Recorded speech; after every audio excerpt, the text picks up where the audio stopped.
वर्ध्यातील देवळी तालुक्यात गारपिटीमुळे पिकं जमीनदोस्त झाली आहेत, तर देवळी तालुक्याला याचा जबर फटका बसल्याचं देखील पाहायला मिळत आहे। शेतमालाच्या नुकसानीने शेतकरी हवालदिल झालाय, तर शेतमालाच्या नुकसानीमुळे शेतकऱ्यांच्या डोळ्यात पाणी आल्याचं देखील पाहायला मिळत आहे।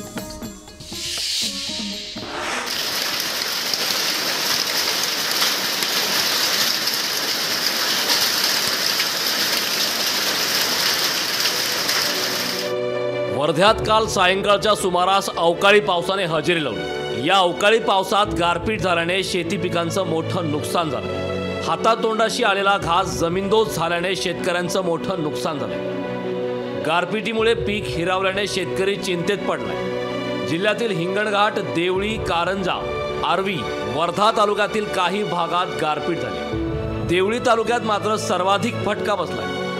बोरीच्या आकाराची गारपीट झाल्याने पिकांचे अतोनात नुकसान झाले। काढणीला आलेल्या हरभऱ्यावर गारपीट झाल्याने हरभऱ्याला घाट्या राहिल्या नाही। यामुळे पूर्णतः हरभरा पिकांचं नुकसान झालेलं आहे। गारपिटीमुळे गहू, हरभरा, तूर, ड्रॅगन फ्रूट, भाजीपाला पिकांचं नुकसान झालं।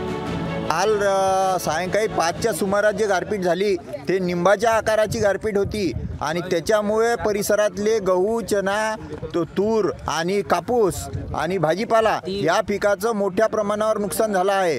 कालच्या गारपिटीने माझ्या ड्रॅगन फ्रूटचं नुकसान झालेलं आहे। जिल्ह्यातील काही भागात अवकाळी पावसासह गारपीट झाल्याने शेतकऱ्यांच्या पिकांचं मोठं नुकसान झालं।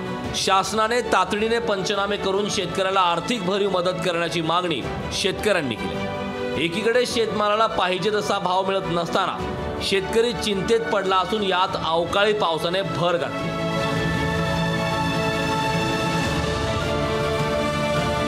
भूपेश बारंगे, लोकशाही मराठी, वर्धा।